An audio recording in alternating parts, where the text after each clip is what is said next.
ভয়াবহ নদী ভাঙনের দিশেহারা হয়ে পড়লেন মালদার রতুয়া ১ নম্বর ব্লকের মহানন্দাটোলা ও বিলাইমারি অঞ্চলের খাসমহলের ভাসারামটোলার বাসিন্দারা। গত এক সপ্তাহ ধরে চলা ফুলহার নদীর ভাঙনে ভিটেমাটি হারালেন শতাধিক পরিবার। আরও শতিনেক পরিবার ভাঙনের হাত থেকে বাঁচতে ঘরবাড়ি ভেঙে সরে পড়ছে নিরাপদ আশ্রয়ের খোঁজে। বর্ষার বৃষ্টি শুরু হতে না হতেই মালদার ফুলহার নদী ফুসতে শুরু করেছে। রতুয়া ১ নম্বর ব্লকের মহানন্দাটোলা ও বিলাইমারি অঞ্চলের খাসমোহন এলাকায় কোশি নদীর জল মিশছে ফুলহর নদীতে। ফলে ফুলহরের প্রচণ্ড জলরাশি সোজা ধাক্কা মারছে খাসমহলের ভাসারামটোলায়, যার দরুন গত এক সপ্তাহের মধ্যে ভাসারামটোলার বিস্তীর্ণ এলাকা তলিয়ে গেছে ফুলহরের গর্ভে। তারপরেও অব্যাহত রয়েছে ফুলহরের আগ্রাসী ভাঙন। ফলে ভাঙন আতঙ্কে অনেকেই ঘরবাড়ি ভেঙে জিনিসপত্র নিয়ে সরে পড়ছে নিরাপদ আশ্রয়ের খোঁজে। এখন এই গ্রামের অবস্থা চরম দুর্দশার মধ্যে আছে। মানে এখন পর্যন্ত প্রায় এখানে 4টা বুথ আছে, 2টা হচ্ছে মহানন্দাটোলা জিপি আন্ডার এবং 2টো বিলাইমারি। তার মধ্যে প্রায় 400 বাড়ি নদী গর্ভে তলিয়ে গেছে অলরেডি, এবং প্রায় গ্রামের অর্ধেক বাড়ি এখন পর্যন্ত এরা ভেঙে নিচ্ছে, কিন্তু নিয়ে যাওয়ার জন্য রাস্তাও খুব নাজেহাল অবস্থা, যেহেতু বৃষ্টি হচ্ছে কয়েকদিন থেকে, তাই বাড়ি ভেঙে নিয়ে যেতে পারছে না, সব নদী গর্ভে ধারাধার পড়ে যাচ্ছে। কোথাও হয়তো ইরিগেশনের বাঁধে, কেউ মাঠে গিয়ে ফেলছে, অন্যের জমিতে, কেউ মানে দিশাহারায় খালি হাতে চলে যাচ্ছে সব কিছু ফেলে, কেউ আত্মীয় স্বজনের বাড়ি যাচ্ছে। এখনও পর্যন্ত সরকারি কোনো সহযোগিতা আসেনি, প্রায় এক সপ্তাহ থেকে ভাঙন অব্যাহত চলছে। ভাসারামটোলার বাসিন্দারা জানান, তারা দীর্ঘ বহু বছর ধরে এই এলাকায় বসবাস করছেন। এর আগেও বহুবার ফুলহরের ভাঙন দেখেছেন, কিন্তু এবারের মতো ভয়ঙ্কর নদী ভাঙন আগে কখনো দেখেননি। কোশির জল ফুলহরে মিশতে না মিশতেই ভয়ঙ্করী ফুলহর একের পর এক ঘরবাড়ি নিমিষে গিলে খাচ্ছে। জিনিসপত্র সরানোর সময়টুকুও মিলছে না।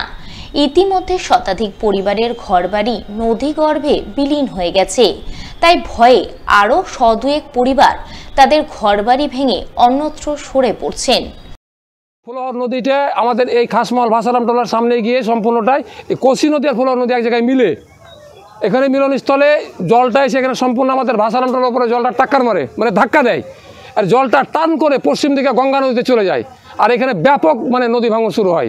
গত এক সপ্তাহ ধরে নদী ভাঙনের ফলে প্রায় 400 বাড়ি বিলীন হয়ে গেছে, নদী ধরে ভেসে গেছে। অনেকে বাড়িঘর টানতে পারেনি, খালি হাতে কাঁদতে কাঁদতে বেরিয়ে চলে গেছে। কে কোথায় আছে জানি না আমরা। খুব অবস্থা সঙ্গীন, খুবই সঙ্গীন। মানে এখনও পর্যন্ত সর্বসাকুল্যে খাসমহল মহানন্দাটোলা বিলাইমারি মিলিয়ে প্রায় 500 থেকে 600 পরিবার ইতিমধ্যেই নদীগর্ভে বিলিয়ে গেছে। রতুয়া ১ নম্বর ব্লকের মহানন্দাটোলা ও বিলাইমারি অঞ্চলের খাসমোহন ভাসারামটোলায় মূলত গরিব মানুষের বসবাস। অনেকেই রুটি রুজির সন্ধানে ভিন রাজ্যে পাড়ি দিয়েছেন। যারা গ্রামে আছেন তারা কৃষিকাজ করে কোনো রকমের দিন গুজরান করেন, কিন্তু ফুলহরের ভাঙনে মাথায় বাজ ভেঙে পড়েছে।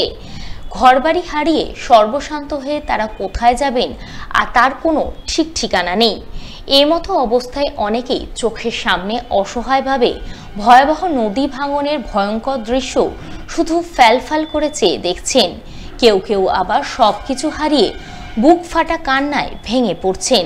তাদের সকলের একটাই আর্জি, প্রশাসন তাদের পাশে এসে দাঁড়াক, তাদের প্রতি সাহায্য সহযোগিতার হাত বাড়িয়ে দিক, পুনর্বাসনের উদ্যোগ গ্রহণ করুক।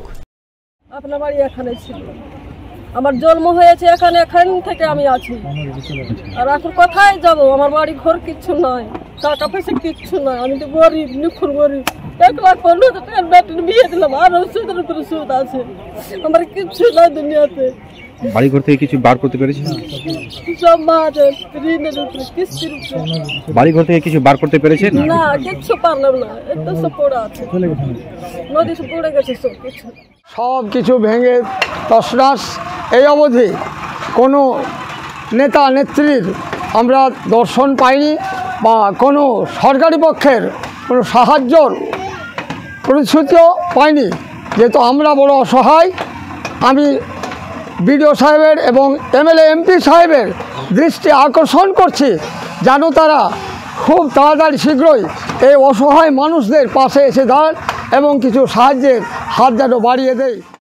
এ বিষয়ে বিলাইমারি গ্রাম পঞ্চায়েতের উপপ্রধান রামলাল চৌধুরী জানান, গত সপ্তাহখানেক ধরে ভয়াবহ ভাঙন চলছে, কিন্তু প্রশাসনের তরফে এখনো কোনো সাহায্য সহযোগিতা মেলেনি। তবে জয়েন্ট বিডিও সাহেব পরিস্থিতি পরিদর্শন করে সাহায্যের আশ্বাস দিয়ে গেছেন। আমরা বিডিও সাহেবকে আজ এক সপ্তাহ ধরে বলতেই আছি। বিডিও সাহেব গতকালকে এসেছিলেন, এখানে ঢুকতে পারেননি, তারপরে আজকে এসেছিলেন, আবার এসে সব দেখে গেছেন। উনি বললেন যে ঠিক আছে, আমরা যদ্দূর করার করব। অবস্থা এখনও খুব খারাপ। মোটামুটি বিলাইমারি পাটে যেটা হচ্ছে খাসমাল ভাসারামটোলা 400 বাড়ি এইখান থেকে অন্য জায়গাতে শিফট হয়ে গেছে প্রায়। আর মোহনটোলাতে মোটামুটি 6খানেক বাড়ি শিফট হয়ে গেছে। এই তো চলছে অবস্থা। নদীর ভাঙন কিন্তু চলতেই আছে, কিন্তু সরকারি সাহায্য এখনও পর্যন্ত কিছু পৌঁছায়নি। এখন কি হবে আগামীতে বলা মুশকিল। এ বিষয়ে রতুয়া 1 নম্বর ব্লকের বিডিও রাকেশ টোপ্পোর সঙ্গে যোগাযোগ করা হলে তিনি বলেন, 30-35টির মতো বাড়ি ভাঙনে তলিয়ে গেছে। বিষয়টির ওপর তারা নজর রাখছেন। এছাড়াও দুর্গতদের জন্য ত্রাণসহ অন্যান্য সাহায্য সহযোগিতার ব্যবস্থা করা হয়েছে। তারা দুর্গতদের পাশেই আছেন।